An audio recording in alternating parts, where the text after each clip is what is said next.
Welcome back, everyone. This is the Oracle Decodes, the real reason Labor Day is celebrated. This one's going to be a pretty quick one, but a very timely piece to show you, as the holy day or holiday known as Labor Day is fast approaching, at least from the time that this video will be uploaded. And Labor Day is a holy day celebrated in what we commonly call America. Now, you may have heard me say holy day and say to yourself, if that is, you thought about Labor Day anything beyond what most of us, I think, associate Labor Day with, which is nothing more than the end of the summer, hurrah, maybe a big barbecue and an extra day off of work. But you may have said to yourself, hearing me say Holy Day, that Labor Day is not a religious holiday, it's secular.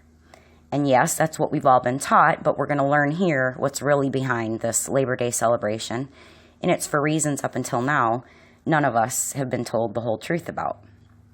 So let's start out at a website, this time called the Old Farmer's Almanac, and read a little bit about what they have to tell us the origins of Labor Day are all about.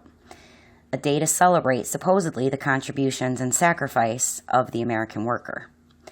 Almanac.com tells us that Peter J. McGuire, although recent research has shown that it might have been his brother Matthew's idea, well, Peter was a labor union leader who in 1882 proposed a celebration honoring the American worker. Peter McGuire was the General Secretary of the Brotherhood of Carpenters and Joiners and co-founder of the American Federation of Labor. It says here that the date chosen was simply quote-unquote convenient, and Peter McGuire suggested that this date would fall nicely nearly midway between the 4th of July and Thanksgiving. Sounds all so innocent and boring, right? This is going to be anything but. We're going to learn that it was much more than quote-unquote convenient that this Labor Day celebration was chosen for this time of year, just like it's much more than a quote-unquote coincidence that the origins of this Labor Day story involve two brothers named after two famous disciples in the New Testament Bible, and that one of them, Peter, happened to be the General Secretary of the Brotherhood of Carpenters and Joiners in this Labor Day story. So some of those connections we'll save for yet another decoding piece. But for this one, let's take what we've learned about this Labor Day origin story and decode it. So we've queued up a screenshot once again of what's going on in that very special area in the sky we've been calling the real oracle or the real all-seeing eye. Now, if you've not seen any of our decoding pieces before, we have, at this point, I think it's like 30 videos where we decode several things. But for this one, if you haven't seen any of them before, I recommend at least that you start out watching parts 1 and 2 that we recently put up of our ancient Egypt decoding videos. If you at least watch those first before getting back to what we're getting to in this piece, it will make a lot more sense to you as we're going to build on what we learned already in those pieces specifically for what's going to end up being a very quick and easy decoding for this one. All right, so from the perspective of someone on the earth in what we commonly call America, because that's where Labor Day is celebrated, right? Looking up at that special place in the sky we call the real oracle or the real all-seeing eye, what is celebrated as Labor Day this year, occurring on a date we commonly call September 7th of 2020, right? Because Labor Day, the exact date fluctuates year to year because it's always the first Monday of September that is chosen for the celebration, right?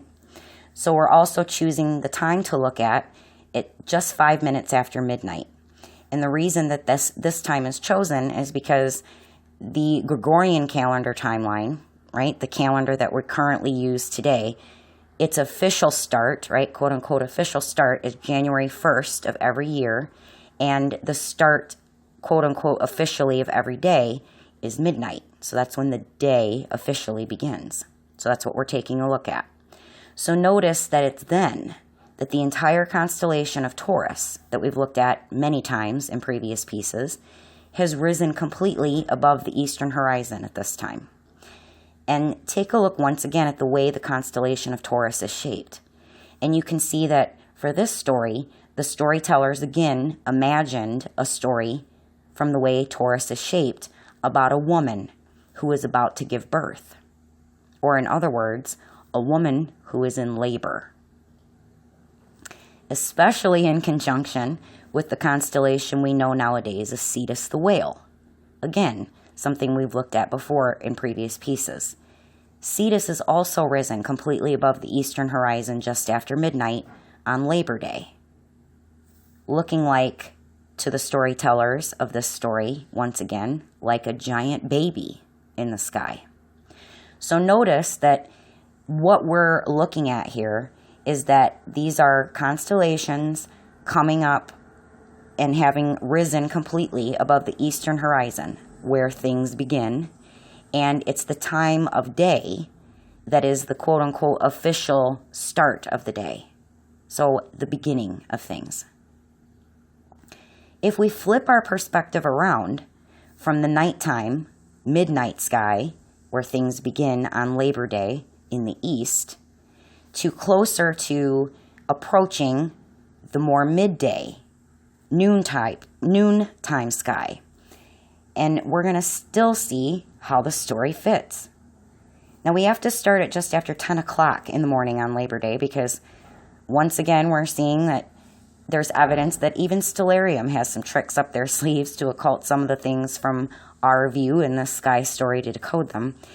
And you'll always find this giant tree right at the place where the arc of the ecliptic meets the Earth's horizon.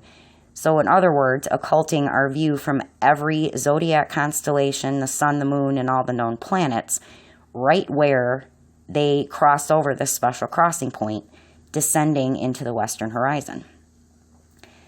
So we had to back it up a little bit. So you can see that the constellation of Cetus, looking like a giant baby, right, now being delivered to Earth from his mother's womb, who labored, Mother Taurus, is making a whole lot of sense.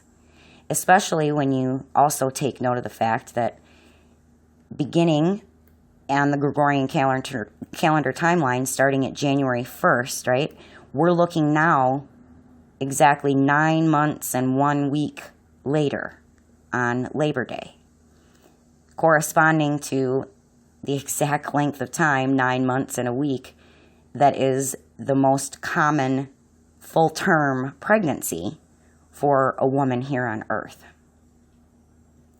Now you know that this is simple word trickery. And if you want to know where the two brothers who supposedly invented Labor Day come into the story, just take a look at the constellation of Gemini, right above Taurus. And these are your union labor leaders, Peter and Matthew, right, who possibly invented this Labor Day celebration. Word trickery. That's all it is.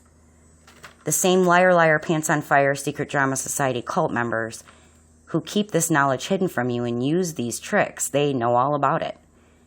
And if you look at it for what it is, on one hand, they did tell you the truth about this holy day of Labor Day that we're all celebrating, while on the other hand, deceiving us all at the same time. I'm deeply honored to be able to keep decoding all of this deception, to keep working and laboring to expose the truth and to share it with all of you. You could call it my own personal labor of love, and I'm honored to continue to do the work. We'll end things there for now and pick it back up in our next decoding. And until then, be well.